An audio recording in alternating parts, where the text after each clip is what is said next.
Guten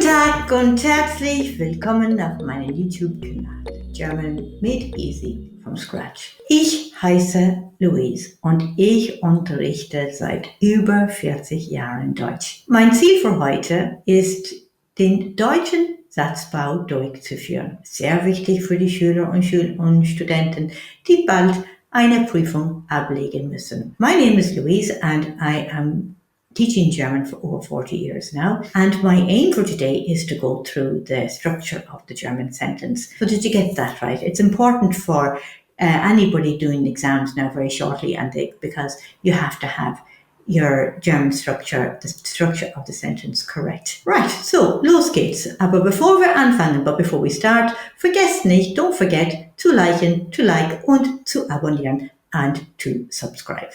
Okay, so los geht's.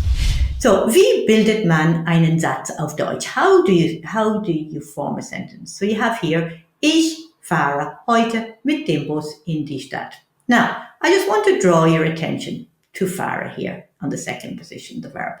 The verb is the absolutely most stubborn part of your German sentence until it meets its match. Now we'll see that later. It always is in number 2 position until it meets its match. But again, there's a bit of a fight on.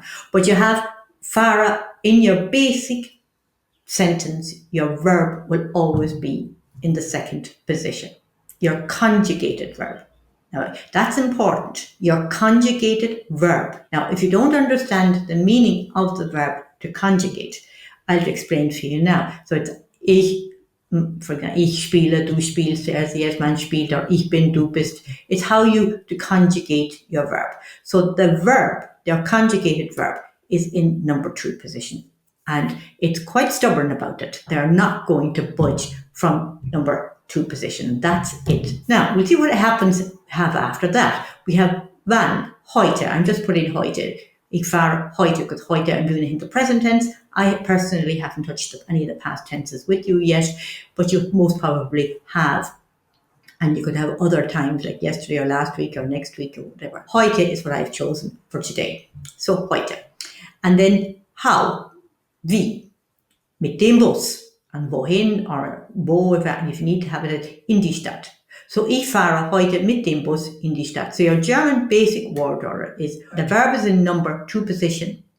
Then you have when it happens, how it happens, and where it happens. So the place, your position, where everything's in the position is in a German sentence at the very end. Now that is the basic grammatical structure of your sentence. Wann, wie, and wo.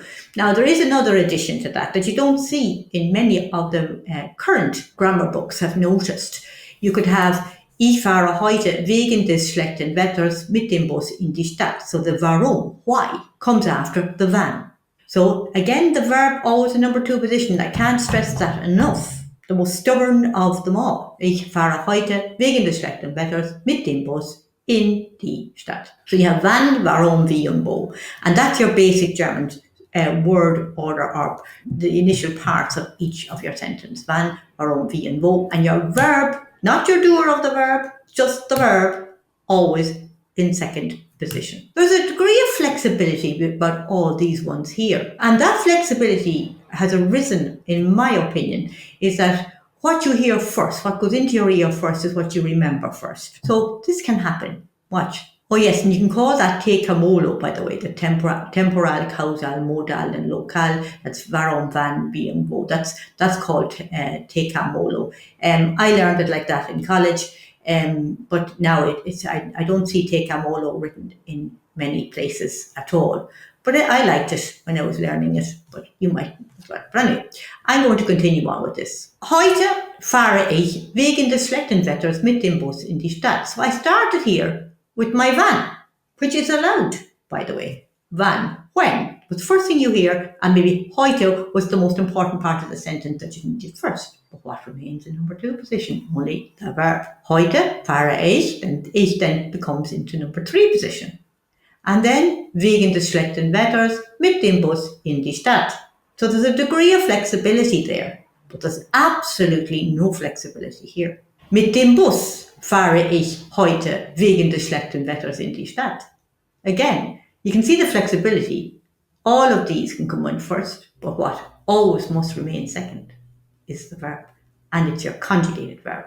Remember that. Except, as I said, when the verb meets something that's stronger than itself. This or these somethings are conjunctions and also relative pronouns, which we will touch later in a later video. But these conjunctions, like weil, meaning because, wenn, meaning whenever or if, als, meaning when in the past tense, obwohl, meaning although, and damit, or so that. Now we look at them again. Weil, wenn, als, obwohl, damit. These are the ones that come up the most frequently in exams, and that's why I'm putting them in first.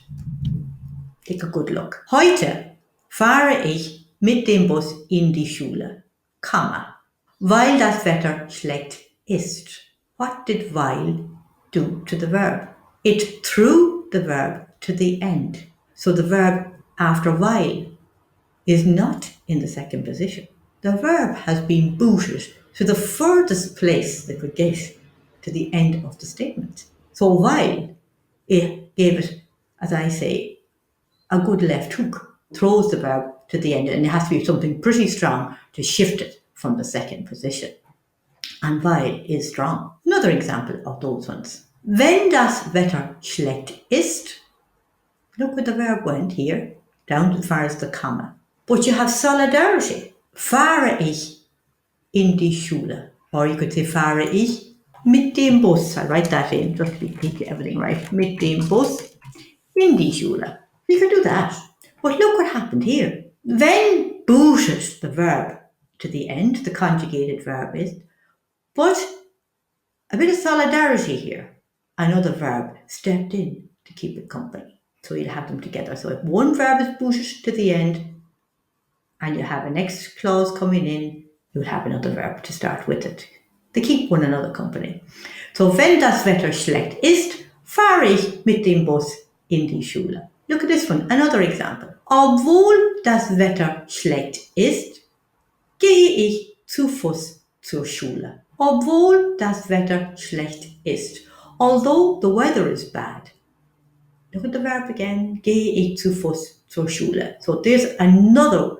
These conjunctions literally are stronger than the verb. They must be pretty strong to boot the verb.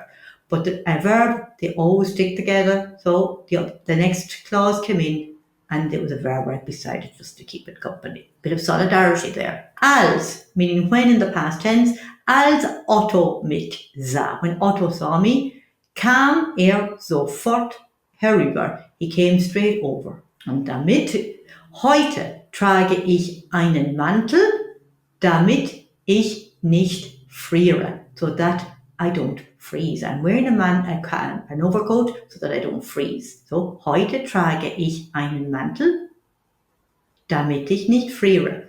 But you could also have, damit ich nicht friere, trage ich heute einen Mantel.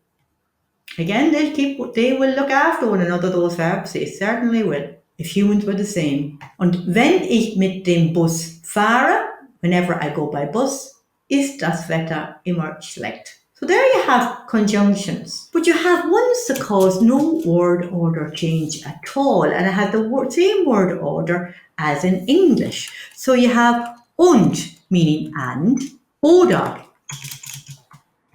meaning or, sondern, which means on the contrary, and denn, meaning because. What do you notice about this? Und ich gehe. What do you notice about that? The verb is number 3. And the word order is very similar to English. And I go. Oder ich gehe. Or I go. Same as in English. Same word order as in English, which I find quite strange. Denn ich gehe, because I go, sondern ich gehe. After a negative, on the contrary, I'll go. Und oder sondern and then, they cause no word order change to our English minds. And unfortunately, because many teachers are hammering, including myself, are hammering in the German word order of please get the conjugated verb into the second position, that when you come to use und, oder, and then aber as well, aber, I nearly forgot aber, but cause no word order change at all, but because of that thing that the verb goes into the second position, and then when you go to use und, oder, sondern, then, and aber, you get to put the verb into the wrong place, which is very understandable. But you really have to get that into your head that after und, oder, sondern, then, and aber, same word order as in English, same verb position, but all the rest you'll have. I think that sometimes is a better way of learning it, because, for example, und, oder, sondern, then, aber, we have the same position of the words. The verb is number 3, and I go. That's in English. And then in the simple German sentence, heute fahre ich, zum Beispiel, today I go, the verb will be in the second position, and except when we have the conjunctions, like obwohl, damit, als, wenn, while, so strong they boot the verbs to the end of the statement. So when you get it learned like that, and you practice it, and you keep these rules in your head. Now you can get all this stuff from the website here. Zoe has it organized that you can all have a look at the notes that I have here. And for every one of my videos, she has it so well organized, it's incredible.